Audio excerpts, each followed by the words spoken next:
ISF এর প্রতিষ্ঠাতা পীরজাদা আব্বাস সিদ্দিকী ভাইজান লিখবেন, আইএসএফ যেখানে যেখানে প্রার্থী দেবে ওখানে ভোট কেটে যদি বিজেপি আসে দায়ভার আইএসএফ নেবে।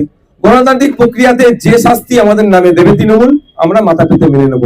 ঠিক একইভাবে মমতা ব্যানার্জিকে কিন্তু এগ্রিমেন্টে সই করতে হবে এই মর্মে লিখে, যেখানে যেখানে তৃণমূল প্রার্থী দেবে ভোট কেটে বিজেপি আসলে দায়ভার তৃণমূলকে নিতে হবে, এবং গণতান্ত্রিক প্রক্রিয়ায় যে শাস্তি দেবে আইএসএফ তৃণমূল মাথা পেতে মেনে নেবে।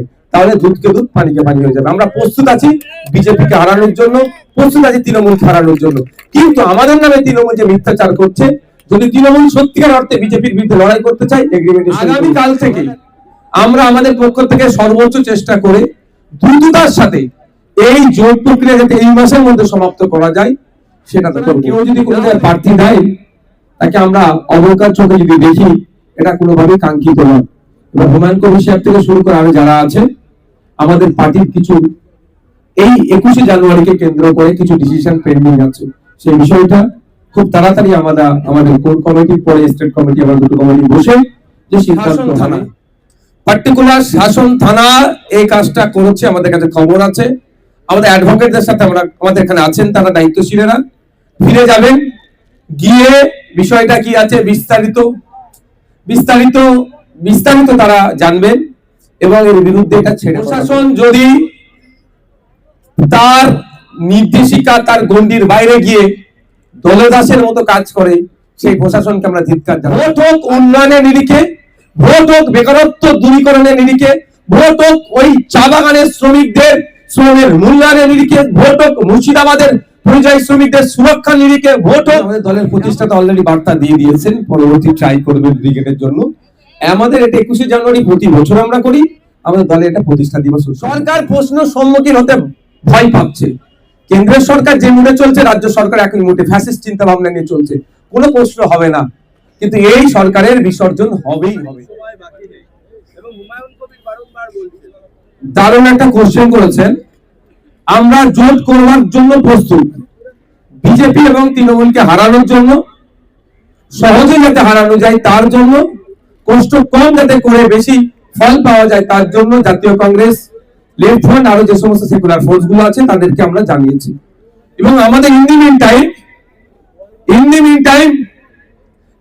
টাইম আমাদের 21শে জানুয়ারির প্রস্তুতি হয়ে গিয়েছিল বলে এই কটা দিন মধ্যখানে গ্যাপ পড়ে গিয়েছে। আগামী কাল থেকে আমরা আমাদের পক্ষ থেকে সর্বোচ্চ চেষ্টা করে দ্রুততার সাথে এই জোট প্রক্রিয়া যাতে এই মাসের মধ্যে সমাপ্ত করা যায় সেটা তো করব। না হলে কলকাতার রাজ্য স্তরে জোট হয়ে যাবে, বুথে লেভেলে এই জোটের ইম্প্যাক্ট কিছু আসবে না। সেই জন্য আমরা বলেছি লেফট ফ্রন্ট বা কংগ্রেস আরো যে সমস্ত ফোর্স গুলো আছে তাদের সাথে আলোচনা চলছে, আর কয়েকটি দলের সাথে আলোচনা করতে বাকি আছে। সকলে ঐক্যবদ্ধ হয়ে আশা করছি এই জানুয়ারি আমরা আমাদের অবস্থান ক্লিয়ার করে দেবো। না, আরো অনেক দলগুলো আছে, ম্যাক্সিমাম দল।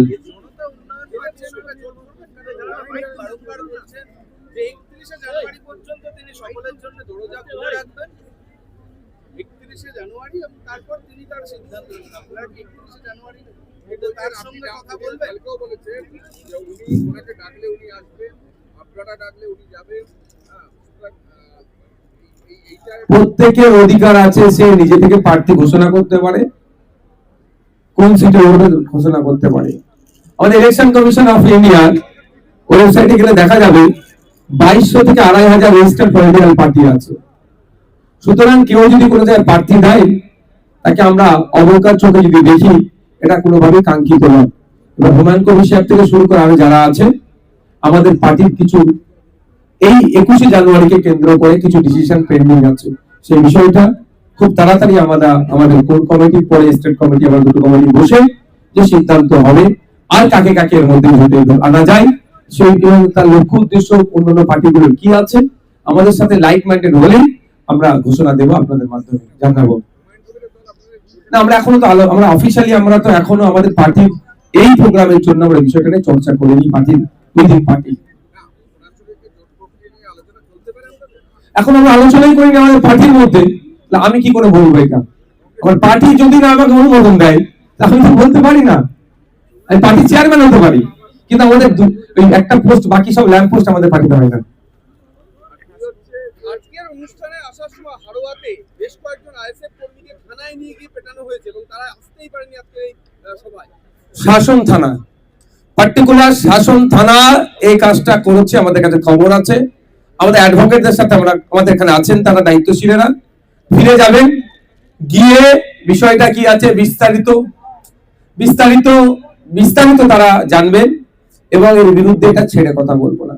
কারণ প্রশাসন যদি তার নির্দেশিকা, তার গণ্ডির বাইরে গিয়ে দলদাসের মতো কাজ করে, সেই প্রশাসনকে আমরা ধিক্কার জানাবো। আর যে প্রশাসন তার ডিউটি সঠিকভাবে পালন করবেন তাকে আমরা স্যালুট করবো। হাড়োয়াতে যে ঘটনা ঘটেছে আমাদেরও নজরে আছে, এই প্রোগ্রাম মিটছে, এরপরে আমরা ব্যবস্থা গ্রহণ করবো। হয়েছে তার সাথে হয়েছে, শুধু তাই না, গতকালকে এসআইআর নিয়ে যে নাগরিক হয়রানি হচ্ছে, আতঙ্কের মধ্যে আছে, এটা সুষ্ঠুভাবে সমাধানের জন্য বারাসাত 2 নম্বর ব্লকে বা পশ্চিমবঙ্গের প্রতিষ্ঠিত রাজনৈতিক দলের লিডার আহমদ সাহেবের উপরে যেভাবে তার টিমের উপরে যেভাবে প্রাণঘাতী হামলা চালানো হয়েছে, সেটাও শাসন থানার আন্ডারে শুনছি। এটা ভাবে কাঙ্ক্ষিত নয়, এটা কোনোভাবে মেনে নেওয়া যায় না, এটা বন্ধ করতে হবে।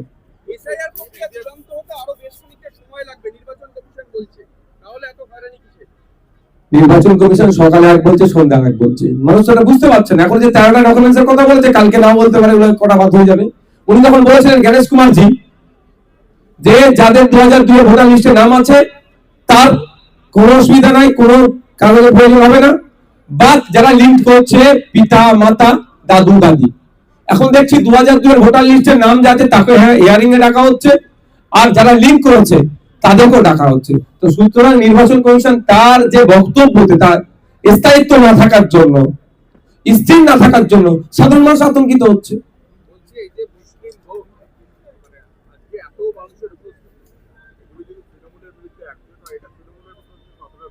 এখানে শুধু মুসলমান ছিল, এখানে এখনো ধরে ধরে দেখিয়ে দিতে পারি, দলিত সমাজ থেকে, বাউরি সমাজ থেকে এসেছিলেন, আদিবাসী সমাজ থেকে, দলিত সমাজ থেকে, উচ্চবর্ণের হিন্দু সমাজ থেকে, পিছিয়ে বর্গের মানুষ এসেছিলেন, মুসলিম এসেছিলেন। আমার কথা একদম একদম, আমরা যখন নতুন দল তৈরি করেছিলাম 5 বছর আগে কথা বলেছি, এই সো কল্ড ভোট ব্যাংকে ভাঙবো আমরা। ভোট হোক উন্নয়নের নিরিখে, ভোট হোক বেকারত্ব দূরীকরণের নিরিখে, ভোট হোক ওই চা বাগানের শ্রমিকদের শ্রমের মূল্যায়নের নিরিখে, ভোট হোক মুর্শিদাবাদের পরিযায়ী শ্রমিকদের সুরক্ষার নিরিখে, ভোট হোক আমাদের পশ্চিমবাংলার আমার সমবয়সী যারা ছেলে মেয়েরা আছে, উচ্চশিক্ষায় শিক্ষিত হয়েছে, ইউনিভার্সিটির বন্ধুরা এখনো ফোন করে মাঝে মধ্যে, তারা বেকারত্বের জ্বালায় জ্বলছে, নির্দিষ্টভাবে চাকরির ভিত্তিতে। ভোট হোক মানুষের অধিকারের ভিত্তিতে, ধর্মের ভিত্তিতে ভোট হলে সেই রাজ্য এগিয়ে যেতে পারে না, পিছিয়ে যাচ্ছে। 2011 সালে পশ্চিমবাংলার নাগরিকের মাথা পিছু ঋণ ছিল প্রায় 12,000 টাকা, আর আজকে 2026 পশ্চিমবাংলার প্রত্যেকটা নাগরিকের মাথা পিছু ঋণ প্রায় 70 থেকে 72,000 টাকায় দাঁড়িয়েছে। বাংলা এগিয়ে যাচ্ছে না, বাংলা পিছিয়ে যাচ্ছে।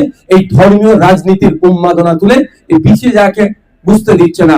আমরা এই ধর্মীয় রাজনীতির উন্মাদনা থেকে দূরে সরিয়ে রেখে মানুষের নাগরিক অধিকারকে কিভাবে সুনিশ্চিত করা যায় তার জন্য আমরা ডাকছি। এবার সংখ্যালঘু সমাজের মানুষ, দলিত, আদিবাসী, বাউরি, খ্রিস্টান, বিভিন্ন সমাজের মানুষ আজকে আস্তে আস্তে এগিয়ে আসছে।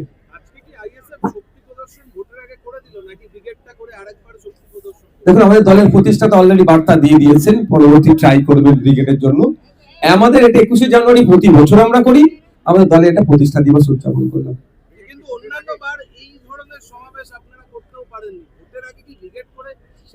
দেখুন, এটা ভোটের বছর চলছে, রাজনীতি করতে এসেছি, প্রতিটা পদক্ষেপ তো রাজনীতির পক্ষেই হবে, এটা স্বাভাবিক ব্যাপার।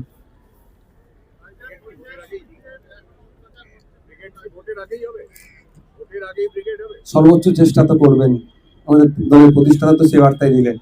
Thank you.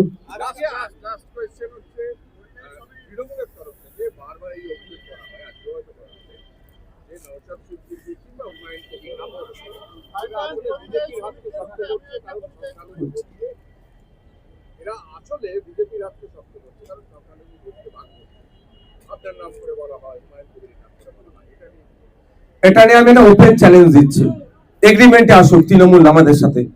আইএসএফ এর প্রতিষ্ঠাতা পীরজাদা আব্বাস সিদ্দিকী ভাইজান লিখবেন, আইএসএফ যেখানে যেখানে প্রার্থী দেবে ওখানে ভোট কেটে যদি বিজেপি আসে দায়ভার আইএসএফ নেবে।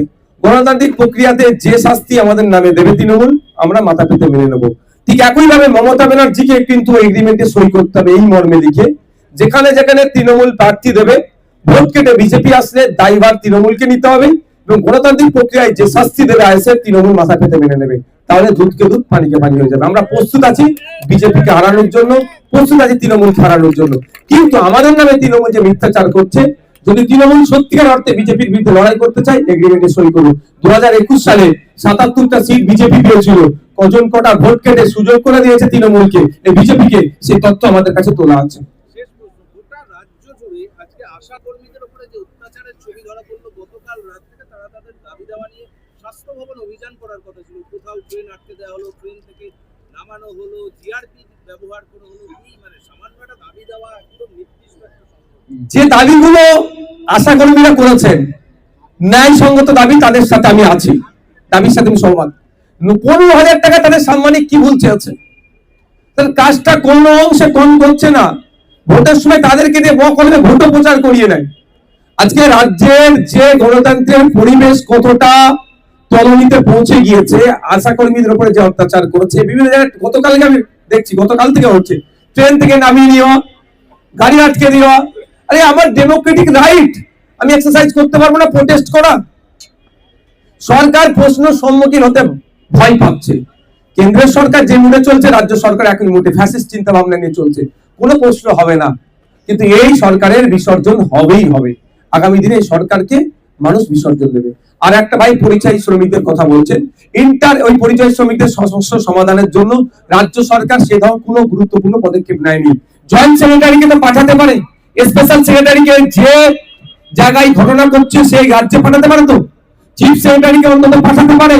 যে এই গোটা রাজ্যে বিশেষ করে আমরা কি দেখছি, উড়িষ্যা, অসম, বিভিন্ন রাজ্যে যে আক্রমণ হচ্ছে, chief secretary, joint secretary, special secretary পাঠিয়ে অন্তত সেই রাজ্য তাদের আধিকারিকদের সাথে কথা বলে সমাধান করা, সেটা করেনি। মার খাচ্ছে, লাশ হয়ে ফিরে আসছে কে? জুয়েল রানা ফিরে আসছে কে? হিমাঙ্গ পাল ফিরে আসছে আপনার সোমনাথ দেবনাথ লাশ হয়ে ফিরে আসছে সাবির মল্লিক। অর্থাৎ পিছড়ে বর্গের মানুষ আক্রান্ত হচ্ছে বলে আজকে সরকার কর্ণপাত করছে না। আমরা আপনাদের বলি, এটা লেবার মিনিস্টারের কাজ ছিল, এইটা সুষ্ঠু সমাধান করা সম্পূর্ণরূপে ব্যর্থ হয়েছে।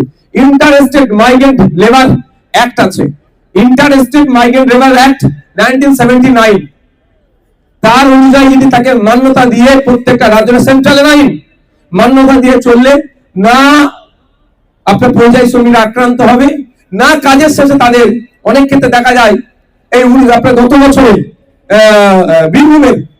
বীরভূমের এক ছেলে কাজ করেছে, টাকা চাইছে, উল্টে মাধ্যমে তার কানটা কেটে নিয়েছিল। কিন্তু এটা যদি ইন্টারস্টেট মাইগ্রেন্ট লেবার অ্যাক্ট 1979 কে মান্যতা দিয়ে চলে, তার সার্বিক নিরাপত্তা পাবে, মজুরির নিরাপত্তা, জীবনের নিরাপত্তা সবটাই সুরক্ষিত থাকবে, লেবার হিসেবে তার যে অধিকার সেটা পাবে। সেটা দুর্ভাগ্য আমার পশ্চিমবাংলার সরকার সেই বিষয় নিয়ে কোনো চর্চা করে না।